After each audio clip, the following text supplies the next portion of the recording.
Oh, thank you, thank you, thank you, thank you. Woo! Whoa, that was good. That was good for me. I don't know about y'all, but that was good for me. I did not get the opportunity to say thank you to Reverend Larry. Enjoy your birthday. Thank you for saying yes to me. I so appreciate that. And I appreciate this community for saying yes as well. So let me just say thank you. And I appreciate you so much. I didn't say that in the first, but I'm saying it now. So when this talk title, this presence came through, the consistency of joyous living, I wasn't sure what to expect. I was like, really? How's that working? But what came about this, what was to come, was that we must center our attention on a way of living.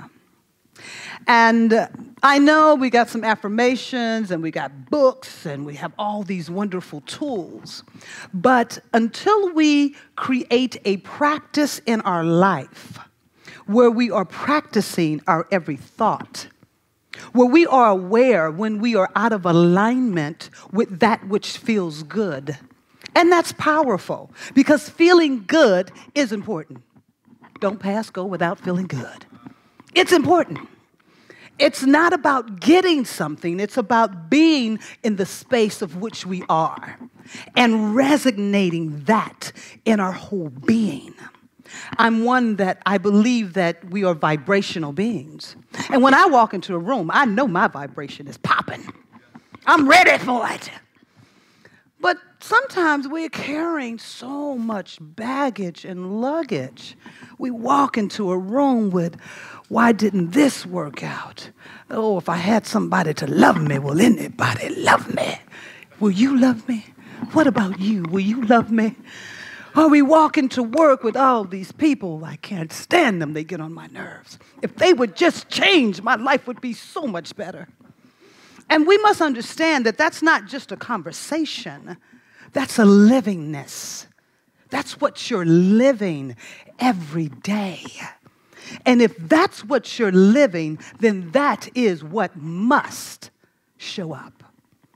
It has no other way. So we want to start becoming aware of what we're thinking and feeling. The feeling vibration always guides you. You wake up in the morning, you're like, hey, life is good, all is well. You get a phone call and whoop, somebody's called with some news that doesn't feel good to you. And these things we must start to honor.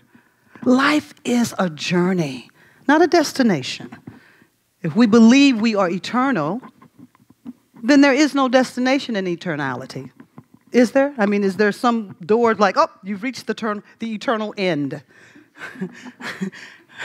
There's no such thing.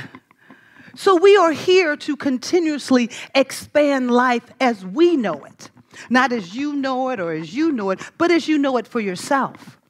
Honoring what you know for life is the highest and best for you. You do not have to honor what is highest and best for me. I got my own thing. And once we learn to appreciate all of our fellow brothers and sisters, that we are all here to expand life as we know it, I don't have to fight with you about your expansion to tell you, what you're doing is wrong. That's not my business. Not my business.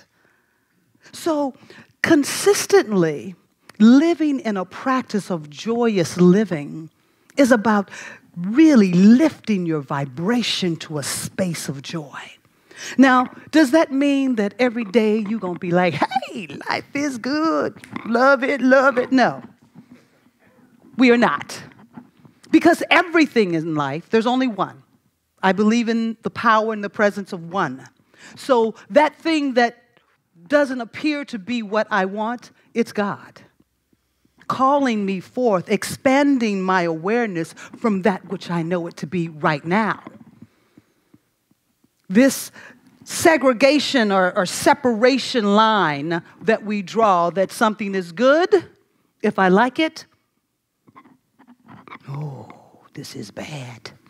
This is sad. When we recognize that there's only one, all of it is God. Now, am I saying that there aren't things that will move us to tears, that there are things that we will feel uncomfortable with? No, that's life. We said yes to this journey. But when you make it good, bad, 1, 2, then you constantly keep yourself out of alignment with that which you have been called forth. Expansion is about journeying anew. As I said in the first service, when you go on vacation, you don't go to get it done.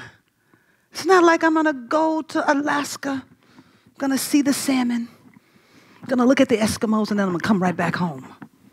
No, you go for the experience, for all of it. To meet new people, to dive into different foods, to see a whole nother way of living that's happening right now. You go to expand what you know about life. This is daily living. Waking up every day, woo, I got a new day today. What am I going to do with it? Am I going to bring yesterday's baggage into today? Well, yesterday wasn't good, so today not going to be good either. You wake up in that space, in that energy, and then you wonder why somebody hits your car. No, you weren't thinking about getting your car hit. But your whole energy, where you're living at, is this space of life isn't working for me. That's an underlying energy. When we have this underlying negativity thing going on, that's low vibration. Someone came up to me a few weeks ago. Actually, I think I forgot where I was, but I was somewhere in Southern California. And he came up and started talking to me about vibration. And he said, you know, Jesus Christ vibration, and they did it in 100%, 200%. He said, Jesus Christ vibration, they calculated was 1,000%. I was like, wow, 1,000%, that's pretty rocking. I said, I think I'm probably about 500 when I'm singing. He said, that feels good. But most of us are about 200%. Low-level energy. Then we watch the news, because of course we've got to know all the negative things that are going on in the world. God forbid I not know what's happening bad in the world. The news is built on a space to provide the small, tiny hole of negativity. There's so much more that's happening that's amazing in this world. People are doing amazing things. And for some reason, we think if we focus on the bad, it's going to make the bad better. Doesn't do it. Doesn't do it. When you focus your attention on something, that's what you're aware of. That's the conversation that you're hearing. Those are the thoughts that you're keeping. When you're focused on anything, it is showing up in your life. There is no coincidence if you have a friend that gossips all the time. You are that gossiping friend too. They can't gossip by themselves. It's just not as much fun. So I only do it on Mondays and Wednesdays, but you're doing it. I shared that I grew up in the Catholic Church. I went to Catholic school, and I had some opinions. I was a very vibrant youngster.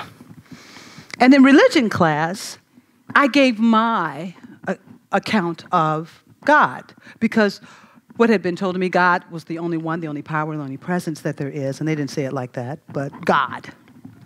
And then they brought the devil and Satan into the mix. And that the devil could compete with God. And I was like, what? How is that happening? I said, look, this is my story. So I'm here on earth. And I'm robbing and stealing and killing. I said, but right before I die, I'm going to say the Our Father. He said, you know where I'm going? I'm going into purgatory. That's right. I'm going to go into purgatory. I'm going to say some more prayers. They're going to screw up my little wings. And then I'm flying into heaven. I'm all good to go. What is the incentive to be the child of God here on earth. Gino, leave my class. 3-day suspension. So when I got home, my mother said, "Do you have a degree?" I was like, "No," because they have a degree, and I'm paying them for you. So if you have a degree, let me know, and I'll stop paying them. But until then, I want you to follow suit. So what that taught me was, okay, I have to be quiet in my conversation at school, but it doesn't mean that that's not what's in my heart. I was one that never participated in the devil. I just couldn't understand if there's only one. How can the one create something against itself? And that is the same with the things that happen in our lives. It's not anything coming against us. Everything that's unfolding, and I mean everything, is happening for our birth to a greater expansion of who we are. But we have to be willing to stand in that. There will be times that it's uncomfortable. Absolutely. Some of the greatest inventions have been birthed through being uncomfortable. I love technology. I love it. And I have friends that they fuss about it. We must learn how to utilize it to its best. But my goodness, who wants to go back to a typewriter? I don't. I don't want to do that. Technology is about expansion. Life is about expansion. Life does not stand still. Even in a stagnant pond, have you ever noticed that things are growing in there? It doesn't stop. More tadpoles come in, other little plants come up. It never stops. Life never, ever stops. So what we are here to do, where we are, we're here to keep pushing the envelope. Keep finding ways that express you, that you bring your creativity to this magnificent place. Because each and every one of you said yes. You said yes. You said, I want to, you were just pushing people. No, I'm going first. Yes. Can I hear a yes? Now, see, that sounds like maybe. That really sounds like maybe. Like, well, my life's not that. I want it from your gut. Take a minute to think about it, to resonate in that energy of yes. That's just not a iffy, skippy, dippy. That's a commitment. When you are committed to your joy, committed. That means when you wake up in the morning, no matter what is going on in the world, you want to stop and be committed and set an intention for joy to be in that day. Not outside of you, but inside of you. What happens outside, not your business. But what happens inside of you, what you're thinking about, how you're feeling, that's all you. So you said yes to this journey. Let me feel your yes to your journey. Can you say yes? Yes! Yes! Yes! Yes! I know it gets naked sometimes. You got to do it. You got to stand in a place that feels uncomfortable so that you can move ahead. So that you can start hearing a different voice in your own head. I was sharing in one of my workshops, there was a woman that said to me that I'm going to die in 2 weeks. I said, well, you better start living right now. I said, we're going to all do it. But if you believe that life is eternal, there's no dying. There's a moving on. And I could feel that some people were like, whoa, they got nervous because that's a taboo subject. It's not a taboo subject. It's part of what we are. We are ever expanding in expression. And if you wait for 2 weeks, look at all you've missed in those 2 weeks. Every day you get an opportunity to rise to an occasion to live your life to its fullest. You have an opportunity to do that. That's in saying hello to somebody that They look like maybe they don't know that they are divine children of God. That's looking at the children that are laughing and playing and understanding. Kids are in the moment. They forget that you said they couldn't have that apple or you couldn't have that piece of candy. They go back to the moment. We take the moment and we just stretch it out and we call people. We go, do you know I had a moment? Oh my God, I had a moment. Do you know what I'm saying? They go, I did too. I had a moment too. And there you are in the negativity of the moment, and you think it doesn't affect your life. Then you go, well, let me say an affirmation. I am the power and the presence of God. But you're not living it. It's not your breathing, living word. It is a statement. So we must shift out of statements into the living word. The consistency of joyous living is the living word within us.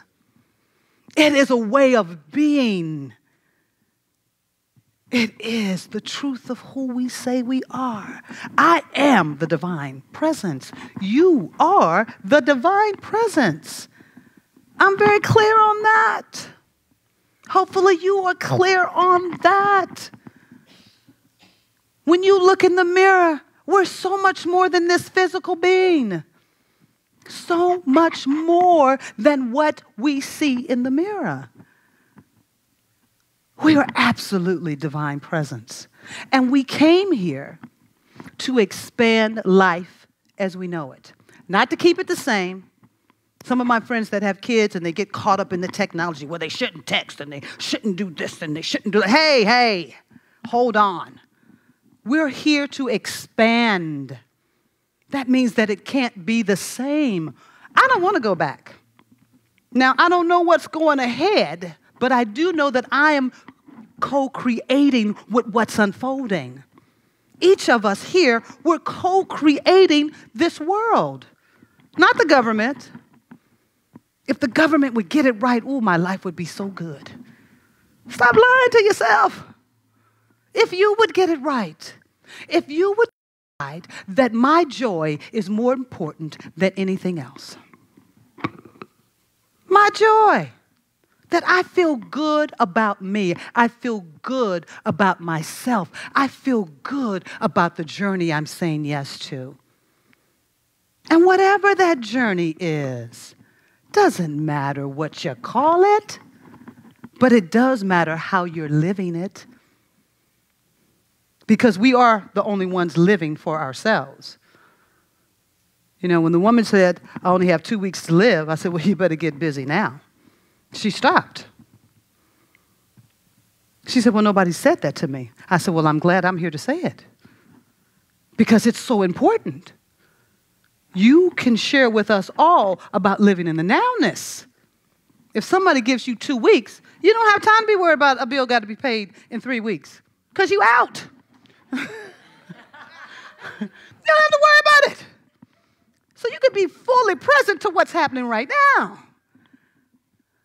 And not that I'm making light of it, but if we're eternal, what's the big deal? I mean, really.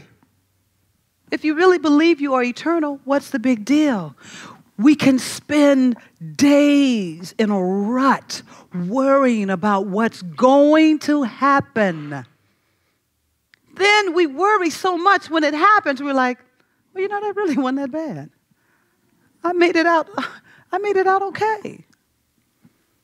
I'm just saying we've got to start a new practice, a new consistency for living that requires your attention to be about your commitment to your joy.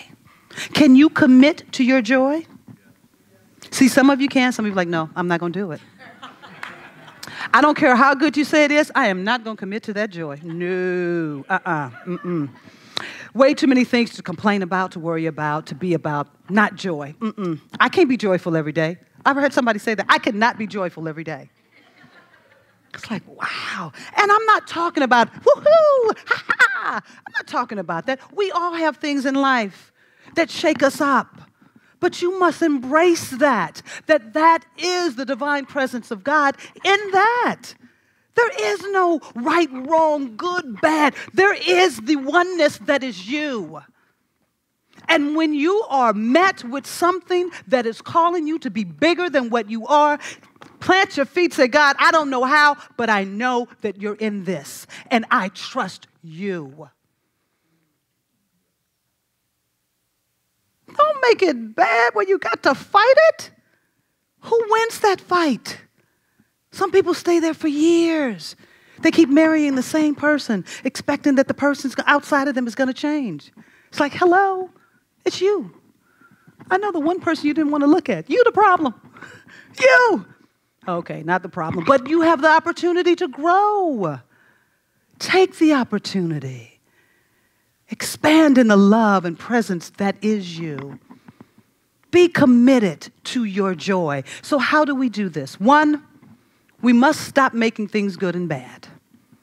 It's what it is. It's what it is. You cannot solve the problem and the answer at the same time. You can't hear them. You're in two different places. It's like being in Chicago and being here. You can't be in both places at the same time. Your energy is split. So decide that there is no separation in my life. There's only God. There's only the one. And I'm going to be accountable to that no matter what shows up, when it shows up, how it shows up. I'm going to know that God is this. God is right here. Number two, be committed to your joy. Be committed to joy. Before you put your feet on the floor, find some joy in your heart. Check out the well-being. I love nature. Grass grows so effortlessly. You know, it's a whole industry called landscaping. People got to cut it. They got to trim it. They got to prune it. They got to do, because it's constantly growing everywhere, everywhere. Be committed to your joy. Be committed to you. And then number three, the biggie. Be willing. We're just going to start with willingness. We're just going to start there. Be willing to be all right with everyone else's perception of life. Be willing to be all right with their opinion. Be willing. Not making it right, wrong. That takes you out of alignment. Who needs that? Who needs that? That's not your business. Just be willing to understand that they too have come here to express life and to create something differently. If Bill Gates listened to the world, we may not have the internet in the manner in which we do. Steve Jobs, people didn't like working with him, but he was a visionary. They didn't like working with him because they didn't understand what he saw and felt. That's not your business. Within each of you is a vision. It's a divine magnificence. So every day recognize that it's a gift. It's a gift. Today is a gift. Don't waste your gift complaining. Don't do it. Why? You've done it for so many years. Can you give it a break? I mean, just a little break. If you try for the week not to complain, I know it's a toughie, but it's your gift. Every day is your gift. It's your opportunity to expand life as you know it. Not as your mother knew it or your father or your best friend or your husband or your wife, but as you know it.